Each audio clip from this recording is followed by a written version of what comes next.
Hi friends, welcome to my channel.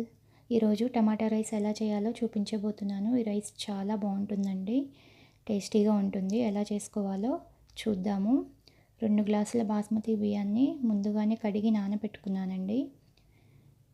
Stove వెలిగించుకొని ఒక గిన్నె పెట్టుకొని 2 టేబుల్ స్పూన్స్ నెయ్యి, 1 స్పూన్ ఆయిల్, జీలకర్ర 1 స్పూను, బిర్యానీ ఆకు, దాల్చిన చెక్క, లవంగాలు, యాలుక్క, కట్ చేసిన ఉల్లిపాయ ముక్కలు వేసుకొని వేయించుకోవాలి. పచ్చిమిర్చి,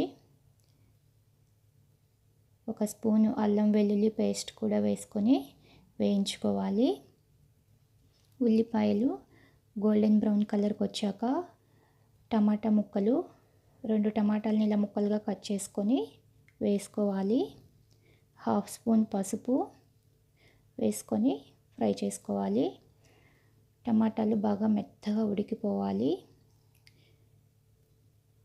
రుచికి సరిపడా ఉప్పు, 1 స్పూన్ కారము, పుదీనా కొద్దిగా, కొంచెం కొత్తిమీర వేసుకొని ఫ్రై చేసుకోవాలి. ఈ టమాటాలు బాగా మెత్తగా గుజ్జులాగా అయిపోవాలండి. 1 స్పూన్ పెరుగు వేసుకొని ఫ్రై చేసుకోవాలి. 1 స్పూన్ ధనియా powder, 1/2 spoon biryani masala. Biryani flavour రావడం కోసం నేను బిర్యానీ మసాలా యాడ్ చేశానండి. 1/2 స్పూన్ గరం మసాలా వేసుకొని ఫ్రై చేసుకోవాలి.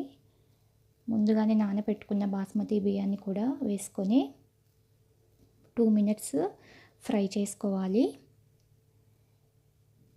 ఇలా ఫ్రై చేసుకోవడం వల్ల ఫ్లేవర్స్ అన్నీ రైస్కి బాగా పడతాయండి. నేను 2 గ్లాసెస్ బాస్మతి రైస్కి 3 గ్లాసెస్ వాటర్ తీసుకున్నాను.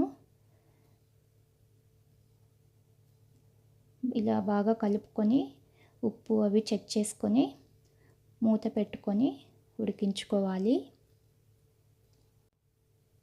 ఒక 5 మినిట్స్ తర్వాత మూత తీసి మళ్ళీ కలుపుకోవాలండి. బాగా ఫ్లేవర్స్ అన్నీ రైస్కి బాగా పడతాయి ఇలా కలుపుకోవడం వల్ల. కలుపుకొని మళ్ళీ మూత పెట్టి 5 మినిట్స్ ఉడికించుకోవాలి. చూసారా, చక్కగా ఉడికిపోయింది. పొడి పొడిగా చాలా బాగా వచ్చిందండి రైస్. చాలా టేస్ట్గా ఉంటుంది.